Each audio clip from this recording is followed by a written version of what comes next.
Hey Yoke, what is going on with the everyday growing number of my people who I like to call the viewers of the tube? You should know by now, but if you don't, my name is Tyler, the host of the crypto channel that was taught by the Amish how to grow this fine, beautiful beard. But in return, I had to show them how to do this.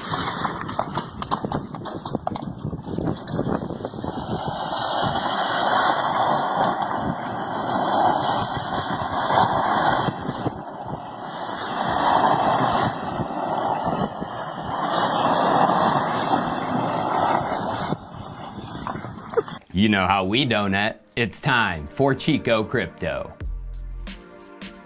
Well, you know your boy Chico has to talk about it, as it seems the narrative within the space is starting to swing that way. People are starting to realize Bitcoin's second layer is already built and functioning, and it's through Ethereum. Even developers see it. Nikita Zakharokov, lead dev at Blockchair, a leading blockchain explorer company, put out a thread with his thoughts on Bitcoin versus Ethereum. He said, "I have a strong feeling that this is the last time we see Bitcoin's dominance level above 66%. From this point on, it will fall, probably resulting in Bitcoin losing its first place within the next 5 years. He then talks about the early garbage copycats, how they could never compete, but then he explains the projects who are the real deal. He says, smart contracts? Nope. That moved to Ethereum along with brilliant minds. Remember, at Vitalik Buterin saying that he initially wanted to build on top of Bitcoin? And that is true. Vitalik co-founded in 2011 and wrote articles all the way up to 2014 for the first Bitcoin publication, the Bitcoin magazine, which you can tell Vitalik wanted smart contracts, as seen from his last articles with Bitcoin magazine in early 2014 and late 2013. They are in the category smart contracts, all of them, and they have titles like this: DAOs are not scary, 2-part series. Cryptographic code obfuscation. Decentralized autonomous organizations are about to take a huge leap forward. And then a 3-part series called Bootstrapping a Decentralized Autonomous Corporation. So it's obvious Vitalik decided to create his own crypto as Bitcoin wasn't fulfilling the vision he had of smart contracts, DAOs, and the like, which we all know now leads to DeFi, which wasn't even a word back in 2014. Now let's go back to what Nikita tweeted. Remember, at Vitalik Buterin saying he initially wanted to build on top of Bitcoin. Well, in actuality, Ethereum is Bitcoin's second layer, and Vitalik kinda did. We are already seeing Bitcoin migrate over to the Ethereum chain. Since the beginning of May, the total value of Bitcoin wrapped onto Ethereum through wBTC has exploded from just 12 million locked to 38 million locked, a 1-month jump of over 216%. wBTC brings a Bitcoin into the Ethereum DeFi ecosystem, where it can be used to earn interest just for holding it on Aave and the like, or use it in a token set with set protocol, and just last month can be used as collateral with MakerDAO's CDPs, a huge win for wBTC. Now, an interesting chart I like to pull out is the number of Ethereum and Bitcoin locked in Maker during the month of May when wBTC was added as a collateral type. Now, as we can see, the number of Ether steeply declined in the middle of May, and then wBTC, the number launched. I wonder why. So, does this mean in the future, those who mess around with Maker CDPs will be locking their Bitcoin as collateral to release their Ethereum to be used in other parts of DeFi, like when ETH2 launches and staking? But here's the interesting thing about wBTC. It was announced all the way back in December of 2018. Here's an article covering it. Guess who were the initial supporters? From the article, the initiative has attracted a host of major players from the worlds of Bitcoin and Ethereum, led by Kyber, Republic Protocol, and BitGo. So Republic Protocol is a major player behind wBTC, and their new name goes by Ren. So Wrap Bitcoin is a centralized custodial version of Bitcoin on Ethereum, where the minting, custodianship, and burning of tokens is done through a centralized authority. But Ren, formerly Republic, who is one of the key players of wBTC, created a decentralized version of Bitcoin on Ethereum called renBTC, which literally just went live a couple weeks ago. They announced the launch of the RenVm on May 27th, which, if you know Ren, the VM is what controls the minting and burning of Bitcoin on Ethereum, but also Bitcoin Cash and even Zcash, and it's live right now through the Ren bridge. And when it decided to go live, the value locked in Ren decided to blast off, as in hours hours after the launch, 400K of Ren tokens were bonded,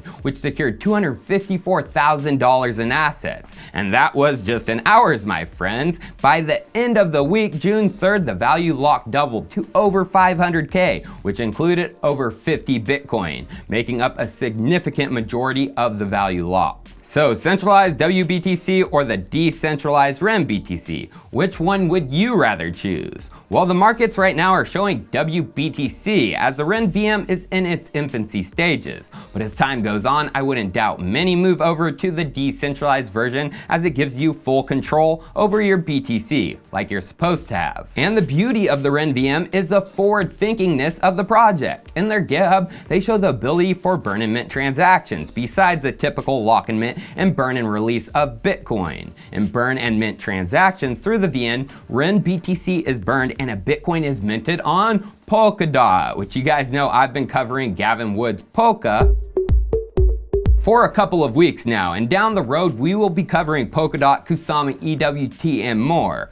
But now, what are the other things coming to the Ethereum ecosystem, which were originally meant to be on Bitcoin's layer? Like assets, digital and physical. Those were called colored coins on Bitcoin, and they added secondary value to your Bitcoins as you could store any asset on the Bitcoin blockchain. IPOs, bullion, loyalty points, and even properties. Basically what Ethereum is doing right now with ERC type tokens.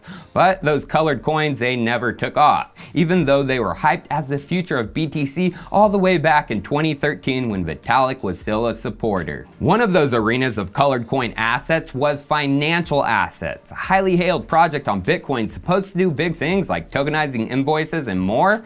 Counterparty, which got their release in 2014 as one of the major second layers of Bitcoin. But look at Counterparty today. Looks about as dead in the water as it gets. Crash and burn since the 2017 bubble, under $3 million market cap and just over $157 of trading volume. Yes, that's right, 157 bucks, that is all. So I wonder who is doing what Counterparty aimed to do on Bitcoin, but on Ethereum. Well, you guys know I've been covering this a ton lately too, the Baseline protocol. And they just released a video from one of their partners, LimeChain, where they are baselining both Microsoft Dynamics 365 and Google Docs. So simple spreadsheets, Excel, Google, and more can be connected to Ethereum through the Baseline protocol. And that means large to small to medium-sized businesses will be able to eventually tokenize all of their invoices, all of their assets, and this is the first step to doing it. So LimeChain, are they a token? Nope, they're not. They're just a blockchain building and consulting firm, which has created Etherelime, a development and deployment framework supported by the big dogs, including the Ethereum Foundation. I wonder which projects are integrated with Etherelime. Well, LimeChain put out a blog post about it, titled Integrating Etherelime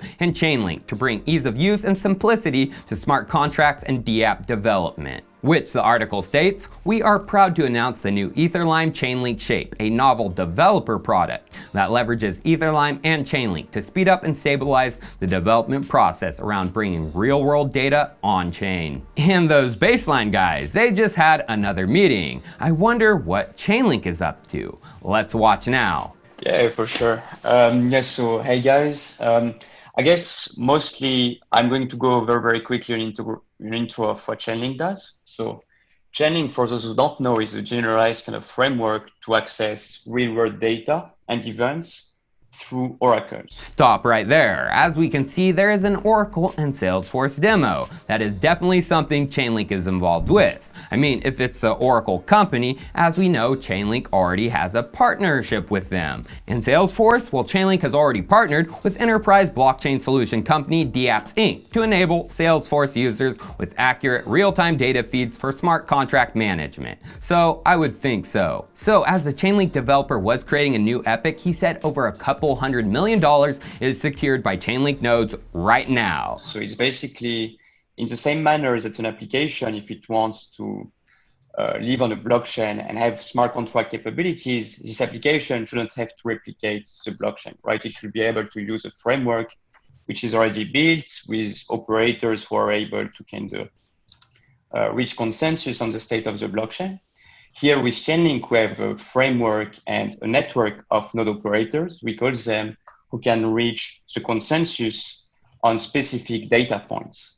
So our ID, and when we discussed with John, our ID was very clear.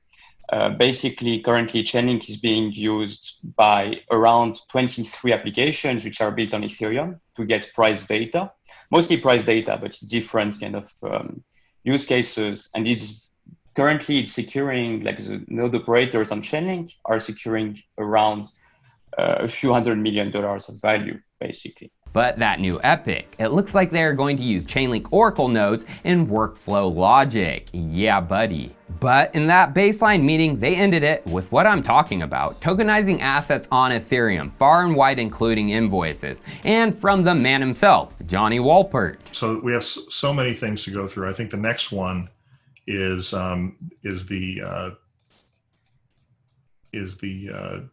before we run out of time,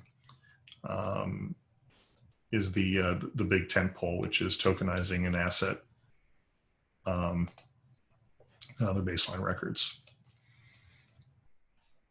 And Karthik and Didier, I took the liberty of adding you to this because I know you're quite interested in it. If you, the big summer tentpole is, can add, number one, can add an invoice work step. Number two, can tokenize that invoice. Number three, can factor that invoice and manage the sale and transfer of it. And number four, can do a fractional sale of that asset, all under baseline rules. And then there's generalization work to be done around that. Can add any work step, right? Once you can add an invoice work step, you should be able to add any work step. Number two is can tokenize any asset, not just an invoice, and can use invoice tokens in asset management generally. That is the piece of work ahead of a lot of people. So my friends, this summer it's going to be hot for those involved with the baseline and thus Ethereum, Bitcoin's second layer. Cheers, I'll see you next time.